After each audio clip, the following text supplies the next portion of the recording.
जम्मू कश्मीर में चुनावी तैयारी में बीजेपी जुट गई है। बता दें कि बीजेपी ने 2 चुनाव प्रभारी नियुक्त किए हैं। यहां पर राम माधव और जी किशन रेड्डी को यह जिम्मा सौंपा गया है। वहीं सीटों और उम्मीदवारों को लेकर तैयारियां तेज कर दी गई हैं। बता दें आपको कि धारा 370 हटने के बाद जम्मू कश्मीर में हो रहे पहले विधानसभा चुनाव को लेकर सारी पार्टियों ने तैयारी तेज कर दी है। तो वहीं नेशनल कॉन्फ्रेंस ने अपना 12 सूत्रीय घोषणा पत्र भी जारी कर दिया है और बीजेपी ने अपनी चुनावी तैयारियों में तेजी लाते हुए 2 चुनाव प्रभारी नियुक्त किए हैं। बीजेपी अध्यक्ष जेपी नड्डा ने चुनाव प्रभारी के तौर पर राम माधव और जी किशन रेड्डी को नियुक्त किया है। इसके अलावा बीजेपी अपनी जमीनी हकीकत तो समझते हुए सीटों और उम्मीदवारों के चयन का काम शुरू कर चुकी है और जल्दी ही बीजेपी की पहली लिस्ट भी जारी की जाएगी। वहीं अगर बात करें फारूक अब्दुल्ला की, तो उन्होंने अपने घोषणा पत्र में सबसे पहले पाकिस्तान से बातचीत और रिश्ते सुधारने का वादा किया है और धारा 370 को फिर से बहाल करने का भी वादा किया है।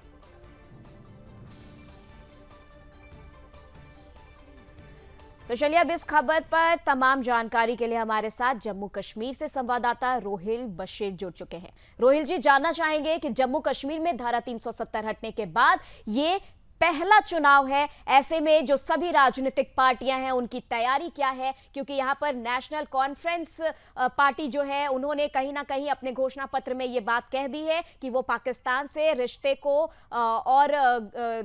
और मजबूत बनाने का प्रयास करेंगे। और इसी के साथ सबसे बड़ी बात जो है, उन्होंने ये भी अपने घोषणा पत्र में लिख दी है कि धारा 370 खत्म करने की, जो खत्म हुआ है उसे वापस अमल करने की वो कोशिश करेंगे।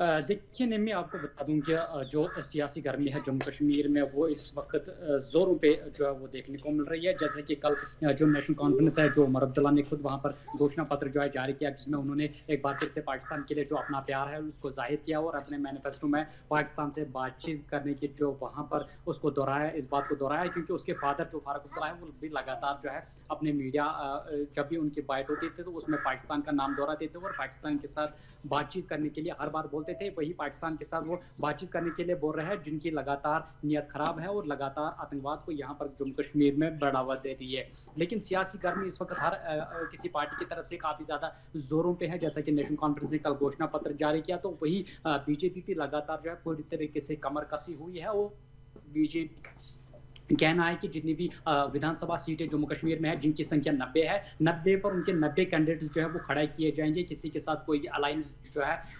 वो नहीं किया जाएगा। 90 कैंडिडेट्स जो है वो अपनी पार्टी से वो खड़ा कर देंगे। लेकिन दूसरी जानब से जो जितनी यहाँ पर राजनीतिक पार्टियां, चाहे पीडीपी की बात करें, महबूबा की बात करें, तो उनकी तरफ से भी एक लिस्ट जो है वो जारी कर दिया गया है जिसमें कैंडिडेट्स जो है उनके घोषणा कर दी गई है। ठीक है रोहिल जी, तमाम जानकारी के लिए आपका बहुत बहुत धन्यवाद। और इसी के साथ आपको बता दें, जम्मू कश्मीर चुनाव को लेकर हमारे खास संवाददाता सौरभ तिवारी ने शहनवाज हुसैन से खास बातचीत की है, ये आपको दिखाते हैं।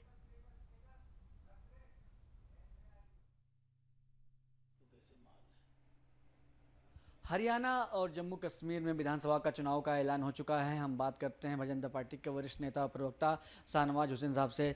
शहनवाज जी, जम्मू कश्मीर में आप भी गए थे, चुनाव जितवा कर आप भी आए हैं, फिर से चुनाव हो रहे हैं जम्मू में, कश्मीर में, कैसे देखते हैं आप? जम्मू कश्मीर में भारतीय जनता पार्टी अपने साथियों के साथ सरकार बनाएगी, क्योंकि धारा 370 ख़त्म होने के बाद डेवलपमेंट क्या होता है गाँव में, शहरों में, G20 के बाद जो श्रीनगर में, जम्मू में, वहाँ डोडा में, किश्तवाड़ में, भदरवा में लोगों ने देखा है कि विकास क्या होता है। तो लोग डेवलपमेंट के लिए वोट देंगे। ये जो सारी पार्टियां हैं, कांग्रेस, पीडीपी, एनसी, कितना भी गठबंधन कर ले, जीतेगी बीजेपी। और जिस तरह उनका बयान आया है कि हम जीतते हैं, धारा 370 को ख़त्म कर देंगे, इसको कैसे देखते हैं आप? उनकी औकात से बाहर है ये। और बोलने को कह दे हम चांद ला के देंगे तो चांद ला देंगे। ये तो ऐसे ही कहानी है जो एक माशूका से आशिक कहता है मैं तुम्हें चांद ला के दूंगा, और वो यकीन भी करती है कि चांद लाएगा। तो ये वही समझ रहे हैं कि ये कह रहे हैं कि हम चांद ला के देंगे। कितने जन्म ले लें, धारा 370 फिर से आने वाली नहीं है। धारा 370 को दफना दिया गया है और जो कब्र में चले जाते हैं वो लौट के नहीं आते। शर्मा जी, देखा जाएगा कि जम्मू में आप लोग अच्छा प्रदर्शन करते हैं लेकिन कश्मीर में प्रदर्शन उतना अच्छा नहीं रहता है, इस बार क्या देखते हैं? कश्मीर में मुस्लिम समाज के लोग ज़्यादा हैं ना, तो वहाँ तो भारतीय जनता पार्टी के बारे में इतनी गलतफहमी पैदा की जाती है कि वहाँ प्रदर्शन अच्छा नहीं होता है। लेकिन हम बीडीसी चुनाव, डीडीसी चुनाव, ये सब में अच्छा प्रदर्शन हमने किया है। वहाँ तो खाता नहीं खुलता था, हमने खाता खुलवाया था। और जैसे हरियाणा में भी चुनाव है, इसको कैसे देखते हैं? इस बार जीतेंगे आप लोग हरियाणा? हरियाणा में हैट्रिक मारेंगे, 2 बार जीते हैं, इस बार भी जीतेंगे। कांग्रेस खूब हल्ला करती है, हल्ला करती रहे, जीतेगी बीजेपी। और जिस तरह से आज भारत बंद बुलाया गया था और आप लोग को ये चिंता की इसमें बात, किस बात की गलतफहमी की पैदा की जा रही है? कोई गलतफहमी नहीं है। जो आरक्षण है वो जारी रहेगा। प्रधानमंत्री जी ने कह दिया है